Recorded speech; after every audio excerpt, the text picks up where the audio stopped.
Hello dear learners, मैं doctor Sangeeta Chaudhary और इस क्लास में I will talk about Sjogren's syndrome. So let's see what is Sjogren's syndrome. Sjogren's syndrome जो है it is one of the autoimmune disorder है। ये एक क्रॉनिक कंडीशन है। ओके, क्रॉनिक, स्लोली प्रोग्रेसिव है and one of the autoimmune disease है। यहाँ पे जो मेनली क्या होता है, lymphocytic infiltration of the exocrine gland होता है। जो एक्सोक्राइन ग्लैंड होता है, फॉर एग्जांपल लेक्राइमल ग्लैंड या फिर सलाइवरी ग्लैंड्स, वहाँ पे लिम्फोसाइटिक इन्फिल्ट्रेशन होके अल्टीमेटली ग्लैंड का डिस्ट्रक्शन करता है। So that is the main feature of Sjogren syndrome. यहाँ पे ज़ीरोस्टोमिया एंड ड्राई आई रहता है typically. Xerostomia because of involvement of salivary glands and dry eye because of involvement of lacrimal glands. 1/3 of the patient जो है ज़ोग्रेन syndrome का वो present करते हैं with systemic symptoms. Okay, a small but significant number of patients may develop malignant lymphoma. So ज़ोग्रेन syndrome is one of the condition जो कि lymphoma के साथ एसोसिएटेड रह सकता है। Small but significant number of patients जो है वो मैलिग्नेंट लिम्फोमा डेवलप करते हैं। ओके, सो टाइप्स क्या है ज़ोग्रेन सिंड्रोम का? ज़ोग्रेन सिंड्रोम 2 टाइप का हो सकता है, प्राइमरी नहीं तो सेकेंडरी। प्राइमरी ज़ोग्रेन सिंड्रोम में there is no associated autoimmune disease, और कोई ऑटोइम्यून डिजीज नहीं एसोसिएटेड होता है, सिर्फ Sjogren, that is primary Sjogren. अगर ज़ोग्रेन सिंड्रोम जो है it is associated with some other autoimmune disease, तब उसको सेकेंडरी ज़ोग्रेन्स बोलेंगे। Okay, primary and secondary. जो सेकेंडरी ज़ोग्रेन सिंड्रोम में क्या क्या डिजीज एसोसिएटेड रह सकते हैं?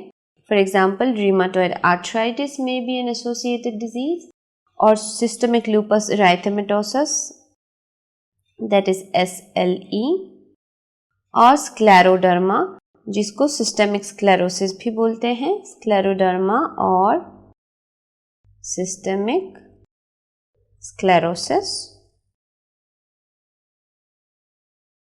मिक्स्ड कनेक्टिव टिश्यू डिजीज और MCTD, primary biliary cirrhosis, autoimmune thyroid disease and chronic active hepatitis. ये जो डिजीज है they may be associated with a case of secondary ज़ोग्रेन syndrome.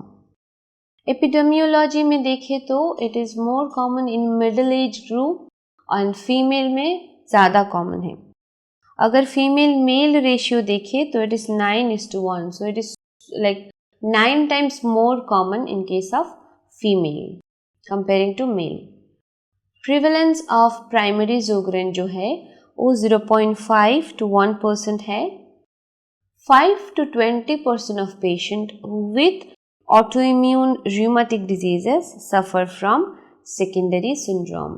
0.5 to 1% है primary ज़ोग्रेन्स का prevalence, 5 to 20% है secondary ज़ोग्रेन्स का prevalence. So this is about the epidemiology of ज़ोग्रेन syndrome. Coming to the pathogenesis of ज़ोग्रेन syndrome. Pathogenesis में, as I said in the definition, mainly lymphocytic infiltration रहेगा of the exocrine glands. B lymphocyte का hyper reactivity होता है।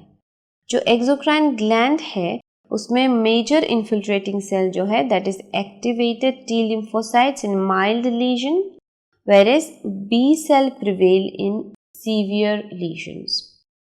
Granular epithelial cells, they undergo programmed cell death or apoptosis by signal provided from T cell. T cells infiltrate करेगा mild lesion में, and then T cell जो signal देगा वो signal की वजह से there will be programmed cell death of glandular epithelial cell. जो ductal and acinar cell है, okay, they play a significant role in initiation and perpetuation of the autoimmune injury. And then clinical manifestations के बारे में बात करें, then what will be the sign and symptoms of a patient with ज़ोग्रेन syndrome? Symptoms related to diminished lacrimal and salivary gland function. Okay, and the primary syndrome जो है वो actually slow उसका progression होता है and it is usually benign. It has a slow and benign course. Initial symptom से लेके full blown development of the disease के लिए 8 to 10 years time usually elapse होता है. मीन्स 8 to 10 years में elapse from the initial symptom to full-blown development of the disease. As I said, the major clinical features will be because of diminished lacrimal and salivary gland function. तो salivary gland function diminished होने से क्या क्या features आएगा? Means oral features. Oral features में there will be dryness, xerostomia. क्यों dryness होगा? Because of reduced secretion from the salivary gland. Saliva का amount कम होगा तो definitely there will be dryness in the oral cavity और इस dryness को हम xerostomia बोलते हैं. Difficulty in swallowing food. क्यों difficulty होगा? Because saliva नहीं होगा, dryness होगा oral cavity में, so it will be very difficult to swallow dry food. Inability to speak continuously. That is also because of reduced salivary production. Burning sensation रहेगा oral cavity में. Dental caries increase होगा. Okay. Then problems in wearing complete dentures. Dry erythematous, sticky oral mucosa रहेगा. And जो tongue में papilla है, dorsum of the tongue में papilla रहता है, फिलीफॉर्म पेपिला का एट्रोफी रहेगा. ऑन एग्जामिनेशन जो मेजर सलाइवरी ग्लैंड्स है वहाँ से saliva will not be expressible, और एक्सप्रेस होता भी है then the saliva will be cloudy. Okay. Saliva from the major gland is either not expressible or cloudy. Enlargement होता है पैरोटिड ग्लैंड का in 2/3 of the patients with primary Sjogren syndrome. Means examination में bilateral parotid gland का enlargement रहेगा. So ये है all the features in the oral cavity because of reduced salivary secretion. So this is one image we have of a patient of Sjogren syndrome जहाँ पे patient को severe xerostomia है. And look at the tongue, how dry it is. Okay, complete dryness in the tongue in case of a patient with Sjogren syndrome, severe xerostomia. यहाँ पे हम देखें तो the like their dental caries, this is also a patient of Sjogren syndrome. Reduced saliva होगा तो ultimately there will be formation of dental caries. Means dental hygiene जो है वो properly maintain नहीं होगा and the patient will develop dental caries. Ocular features. eye में क्या क्या रहेगा? As we said, patient को एक्सोक्राइन ग्लैंड इन्वॉल्व होता है तो लैक्रिमल ग्लैंड इन्वॉल्व होने से पेशेंट विल फील सैंडी और gritty under the eyelids. Means eyelid के नीचे हमेशा फॉरेन बॉडी जैसा सेंसेशन, ग्रीटी सेंसेशन रहेगा. बर्निंग सेंसेशन रहेगा आईज में. और जो इनर कैंथस है, इनर कैंथाई में there will be accumulation of thick strands. Decreased tearing, redness होगा, इचिंग होगा एंड आई में फैटीग होगा. ओके. लैक्रिमेशन डेफिनेटली डिक्रीज हो जाएगा, टीयरिंग डिक्रीज हो जाएगा एंड आई में रेडनेस होगा, इचिंग होगा एंड फैटीग होगा आई में. increased photosensitivity, that is also because of dryness in the eyes, photosensitivity बढ़ जाएगा. And all of this is attributed to the destruction of corneal and bulbar conjunctival epithelium defined as keratoconjunctivitis sicca. Okay, kerato for cornea and conjunctiva, conjunctivitis for inflammation of conjunctiva, means cornea and conjunctiva का inflammation रहेगा which will ultimately lead to the destruction of cornea and bulbar conjunctival epithelium. Okay, so this is about keratoconjunctivitis sicca. Okay, यहाँ पे एक picture है of a patient with keratoconjunctivitis sicca. Dryness results in the clinical appearance of keratoconjunctivitis sicca जो कि characteristic features of Sjogren syndrome है. Okay, यहाँ पे क्या दिखाई दे रहा है?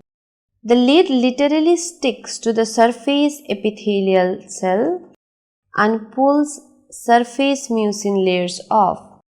The rose Bengal dye retention is like rainwater pulling in a street pothole. Okay. This test can be done at bedside and allows triage and rapid referral of a patient to ophthalmology. ये जो है ये rain drop appearance जैसा दिखाई दे रहा है with rose Bengal dye. अगर रेन वाटर पुलिंग जैसा दिखाई देता है then the patient should rapidly be refer to ophthalmology.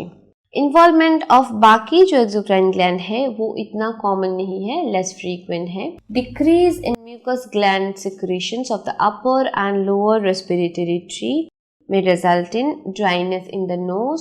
Throat में ड्राइनेस होगा एंड ट्रैकिया में भी ड्राइनेस होगा which is known as xerotrachea. Okay. बाकी माइनर मैनिफेस्टेशंस में लाइक अगर गैस्ट्रोइंटेस्टाइनल ट्रैक्ट से डिमिनिश सिक्रीशन हुआ एक्सोक्राइन ग्लैंड का then there may be oesophageal mucosal atrophy हो सकता है, एट्रोफिक गैस्ट्राइटिस हो सकता है एंड सब क्लिनिकल पेनक्रियाटाइटिस भी हो सकता है अगर pancreas is involved. Dyspareunia due to dryness of the external genitalia and dry skin also may occur.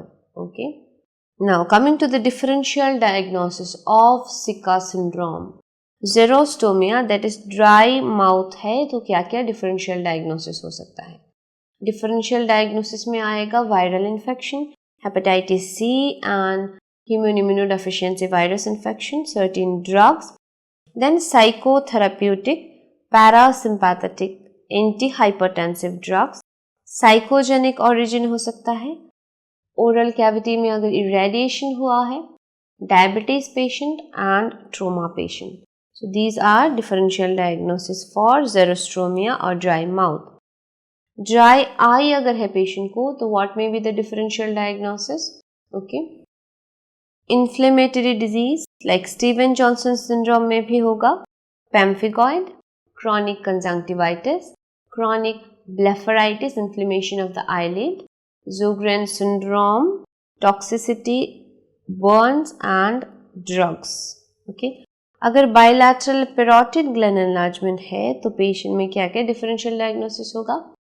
Viral infections like mumps, influenza, Epstein-Barr virus, Coxsackie virus, cytomegalovirus, human immunodeficiency virus, hepatitis C virus, ये सारे viral infection की वजह से bilateral parotid gland enlargement हो सकता है. नहीं तो सर्कोइडोसिस, tuberculosis, IgG4 related syndrome, that is immunoglobulin 4 related syndrome, immunoglobulin G4 related syndrome, okay, and Sjogren's syndrome. ये सारे हो गया differential diagnosis of bilateral parotid gland enlargement. Rest of the differential diagnosis for xerostomia, as I said, Sjogren's syndrome is one of them. Amyloidosis भी differential diagnosis हो सकता है. And then dry eye में हम देखें तो dry eye में neurologic conditions, impaired lacrimal gland function, impaired eyelid function, miscellaneous में trauma, hypovitaminosis A, blinking abnormality, anesthetic cornea and lid scarring. Bilateral parotid and gland enlargement, बाकी differential diagnosis may be due to some metabolic disorders. For example, diabetes से भी हो सकता है bilateral parotid enlargement. Hyperlipoproteinemia, familial hyperlipoproteinemia type 4 and 5, chronic pancreatitis, hepatic cirrhosis, endocrine diseases like acromegaly and gonadal hypofunction. All these may be differential diagnosis of bilateral parotid gland enlargement. Now, हम कैसे differentiate करेंगे between three very common differentials? Okay. Now, हम कैसे differentiate करेंगे between three common differential diagnosis of Sjogren's syndrome? So, let's see. HIV infection and Zika syndrome, Sjogren's syndrome, sarcoidosis. कैसे हम differentiate करेंगे? Predominant in young male, HIV and Zika. Sjogren predominant in middle-aged female. हमने देखा कि female and male ratio जो है ये 9:1 रहता है Sjogren syndrome में. Sarcoidosis में कोई एज या कोई सेक्स प्रेफरेंस नहीं होता है. HIV में लैक ऑफ ऑटो एंटीबॉडीज रहेगा. Sjogren में presence of auto antibodies like Rho and La. Antibody to Rho antigen and antibody to La antigen will be present. Sarcoidosis में भी ऑटो एंटीबॉडी नहीं रहेगा, तो सिर्फ Sjogren syndrome में there will be presence of auto antibodies. Okay. Lymphoid infiltrates of salivary gland. HI में it will be with CD8 positive T cell, and in case of Sjogren syndrome that will be CD4 positive T cell. Sarcoidosis में as such infiltration तो नहीं होगा, but there will be granulomas formation in the salivary gland. Genetics में देखें तो HIV and Zika is associated with HLA-DR5, HLA for human leukocyte antigen. Sjogren's में association जो है it is with HLA-DR3 and DRW52. Sarcoidosis में genetic association जो है that is not well known, that is unknown. हम investigate करेंगे तो यहाँ पे HIV का positive serology रहेगा. Sjogren's में negative serology रहेगा for HIV. Only thing is that autoantibody present रहेगा. Sarcoidosis में भी HIV serology negative रहेगा. तो this is how हम different कर सकते हैं between three very common differential diagnosis of Zika syndrome, that is HIV infection and Zika, Sjogren syndrome, sarcoidosis. Next, जो Sjogren syndrome है वहाँ पे सिर्फ glandular manifestation ही नहीं होता है, some cases में extra glandular manifestation भी होता है. तो extra glandular manifestation में क्या क्या हो सकता है? Skin में there may be cutaneous dryness, palpable purpura because of vasculitis, RO associated polycystic lesion, arterial lesion. Joint में आर्थ्रालजिया होगा, नॉन इरोसिव सिमेट्रिक आर्थराइटिस हो सकता है. लंग्स में ऑब्स्ट्रक्टिव क्रॉनिक न्यूमोपैथी एंड इंटरस्टिशियल न्यूमोपैथी हो सकता है. कार्डियोवास्कुलर सिस्टम में Reynolds phenomenon, pericarditis, autonomic disturbance हो सकता है. लीवर में Sjogren's may be associated with hepatitis C virus infection, primary biliary cirrhosis हो सकता है या फिर may be associated with type 1 autoimmune hepatitis. Kidney में there will be renal tubular acidosis and glomerulonephritis. Peripheral nerve involved है तो there will be mixed polyneuropathy, pure sensitive neuropathy and mononeuritis multiplex.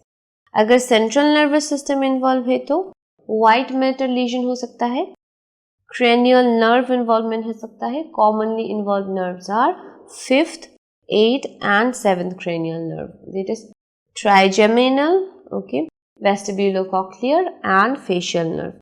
Myelopathy, that is spinal cord भी involve हो सकता है. So basically Sjogren syndrome जो है it can affect almost all the organ systems in our body.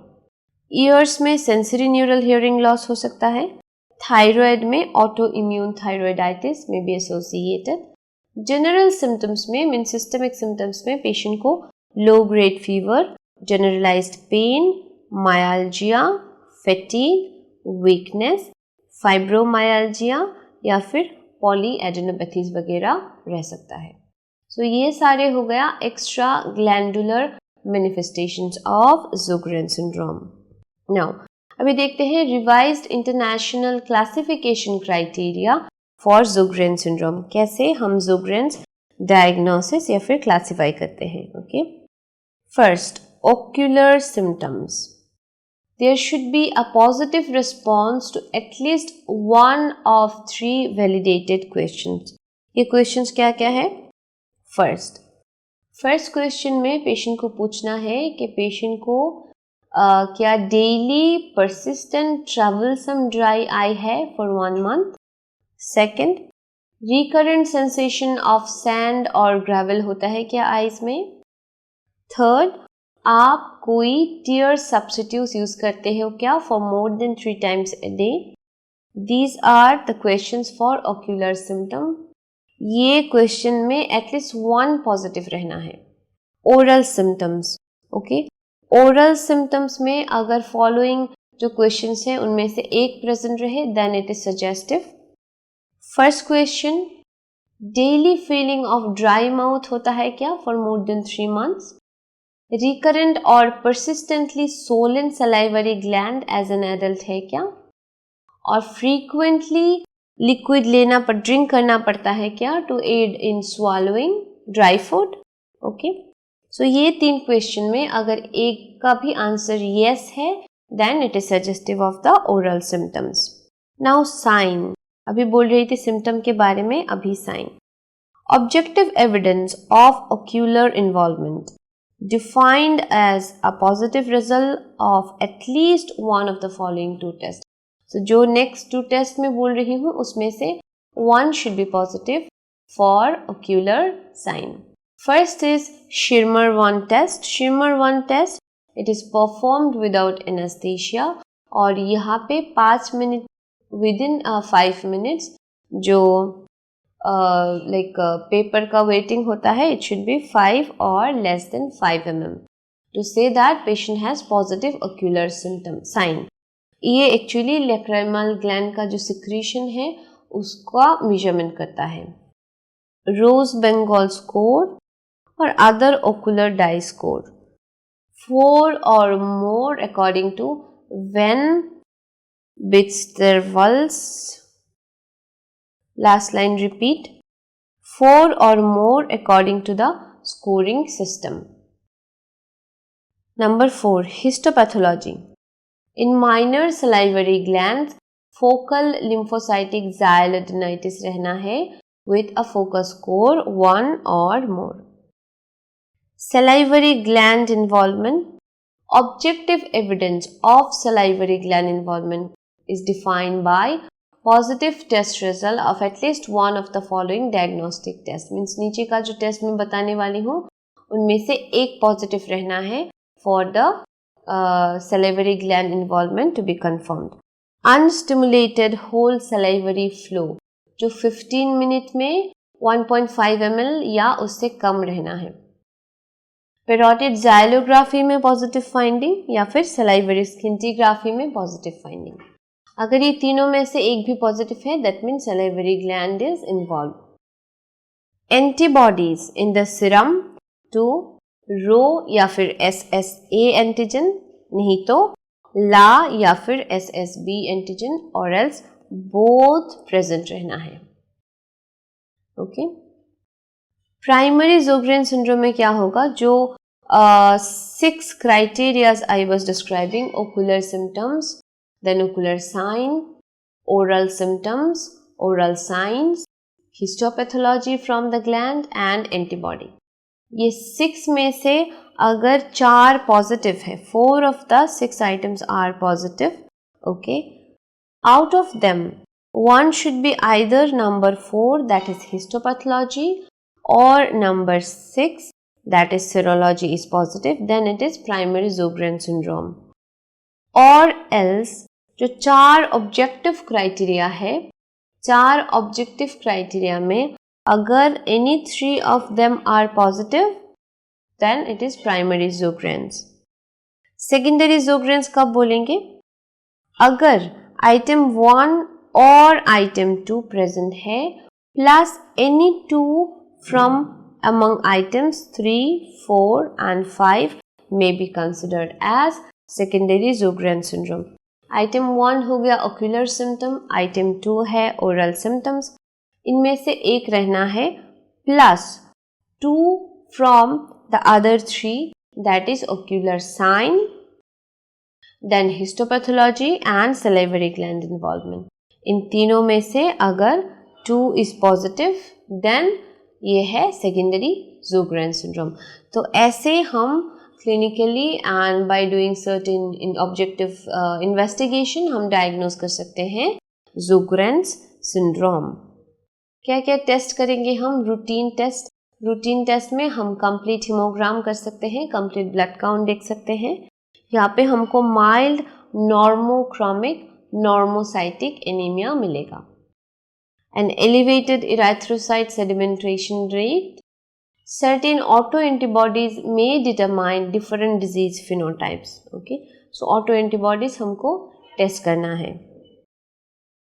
Special test में we have almost described minor salivary gland biopsy. Salivary gland biopsy will be like almost diagnostic for Sjogren syndrome. Assessment of oral involvement के लिए क्या क्या special test कर सकते हैं हम? Measurement of the salivary flow rate, sialochemistry mean salivary composition देख सकते हैं सलाइवा का, जाइलोग्राफी एंड स्किंटिग्राफी, ये सब हम कर सकते हैं। ओक्यूलर इन्वॉल्वमेंट के लिए क्या टेस्ट कर सकते हैं हम? शिरमर टेस्ट, रोज बंगाल स्टेनिंग मैं डिस्कस कर चुकी हूँ पहले, and immunologic taste like presence of anti-Rho SSA or anti-La SSB.